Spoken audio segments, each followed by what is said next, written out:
California man recently purchased a 1972 Suburban ambulance, part of a restoration project.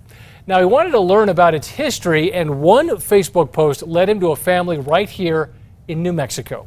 Here's News 13's Marissa Lucero.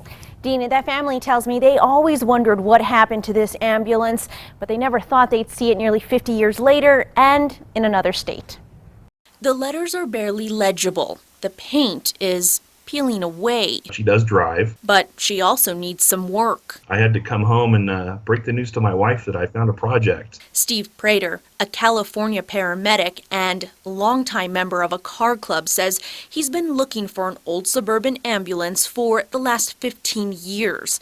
And it wasn't until last month a friend sent him a link to this one. I opened it up and boom, there's this beautiful old white ambulance for sale. Steve says it was a steal for $6,000. He immediately posted the buy to Facebook, asking other vintage car owners for help. I was looking for information. You know, I'm a history buff at heart. The ambulance still had the stretcher inside with the word hatch engraved across the top and faded radio logs signed by the EMTs who drove it. I never knew what happened to White Thunder. Yes, White Thunder, as Joan Halsell called it way back when. Because it was white, the all-white ambulance, and it rattled up and down those old highways. Joan, born and raised in Hatch, New Mexico, was just a girl when her mother, Patty, was one of the primary EMTs in town.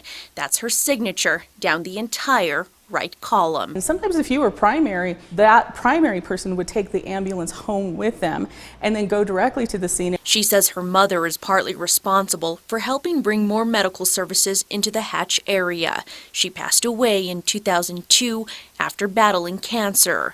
It's made Steve's mission to restore the ambulance even more purposeful. Kind of formed a personal connection now with me with this ambulance, and I really want to preserve it and keep it exactly the way it was. To see this, to see White Thunder, to see that it has a future still, that's just invigorating. You know, it's like she lives on, and that's great. That's a life well lived.